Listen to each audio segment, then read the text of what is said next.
Jay, everyone! Today, I'm going to take you on a journey back in time. More than 2,500 years ago, to a powerful and beautiful city called Babylon. Babylon was one of the greatest cities of the ancient world. It was full of tall buildings, busy markets, temples, and amazing architecture. But one of its most impressive features was something built for protection and power. The Great Wall of Babylon. Let's explore how and why this massive wall was built, what it looked like, and why it still amazes people today. Babylon was located in Mesopotamia, which is part of modern-day Iraq. The word Mesopotamia means the land between two rivers, the Tigris River and the Euphrates River. These rivers made the land very fertile, which means crops grew well there. Because of this, cities like Babylon became rich and powerful. Babylon was not just any city. It became the capital of a great empire under a famous king named Nebuchadnezzar II. And he is the king most responsible for building the huge walls that protected Babylon. King Nebuchadnezzar II ruled Babylon from about 605 BCE to 562 BCE. He was a strong ruler, a skilled military leader, and also someone who loved building grand structures. He wanted Babylon to be the most beautiful and powerful city in the world. So he built temples, palaces, and maybe even the legendary Hanging Gardens of Babylon. But he also knew that a great city needed strong defenses.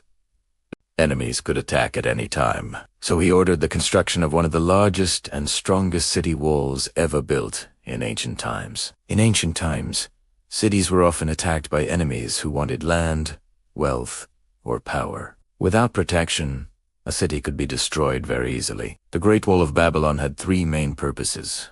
1. Protection. It kept out enemy armies. 2. Control. It allowed guards to watch who entered and left the city. 3. Power symbol. It showed everyone how rich and strong Babylon was. When visitors or traders saw the giant walls, they would immediately understand. This city is powerful. Don't mess with Babylon. The walls of Babylon were not just big, they were massive. Historians believe Babylon had multiple layers of walls. Some ancient writers, like the Greek historian Herodotus, said the walls were so wide that a chariot pulled by horses could ride on top of them. While his description might be a little exaggerated, we do know the walls were extremely thick and tall. Here are some estimated features. The walls were made of baked bricks.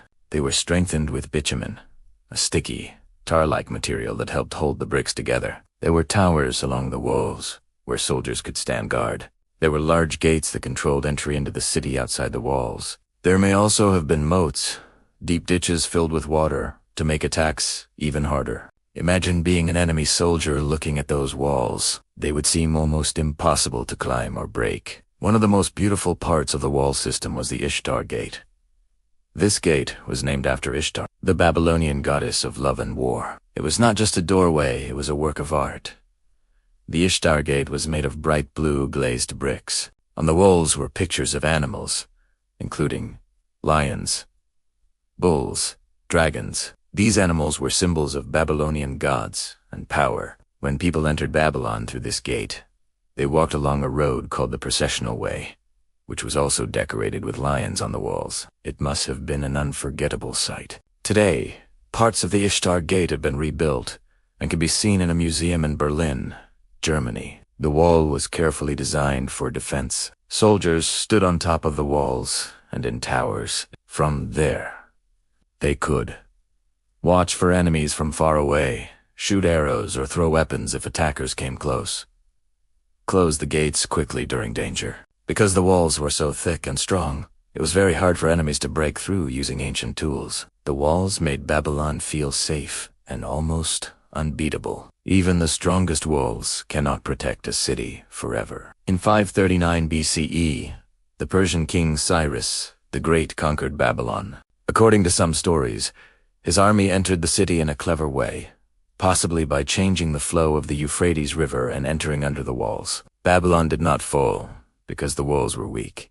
It fell because of smart strategy and changing political power. After this, Babylon slowly lost its importance, and over many centuries, the Great Walls began to crumble and disappear. Today, the original Great Wall of Babylon does not stand as it once did. Time, weather, and human activity have damaged much of it. However, archaeologists have discovered ruins of the walls, foundations of towers, bricks, with King Nebuchadnezzar's name stamped on them. These discoveries help historians understand just how advanced Babylonian engineering was. Even though much of the wall is gone, its story still stands strong. The Great Wall of Babylon is important because it teaches us about ancient engineering skills, how cities defended themselves, the power and pride of ancient civilizations. It also reminds us that humans have always dreamed big. Even without modern machines, the Babylonians built something enormous and impressive. Their wall was not just about keeping enemies out.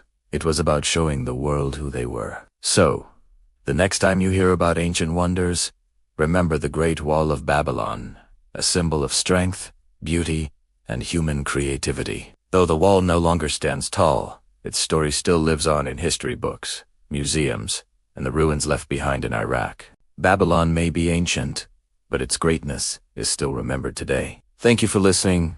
I hope you enjoyed this journey back in time.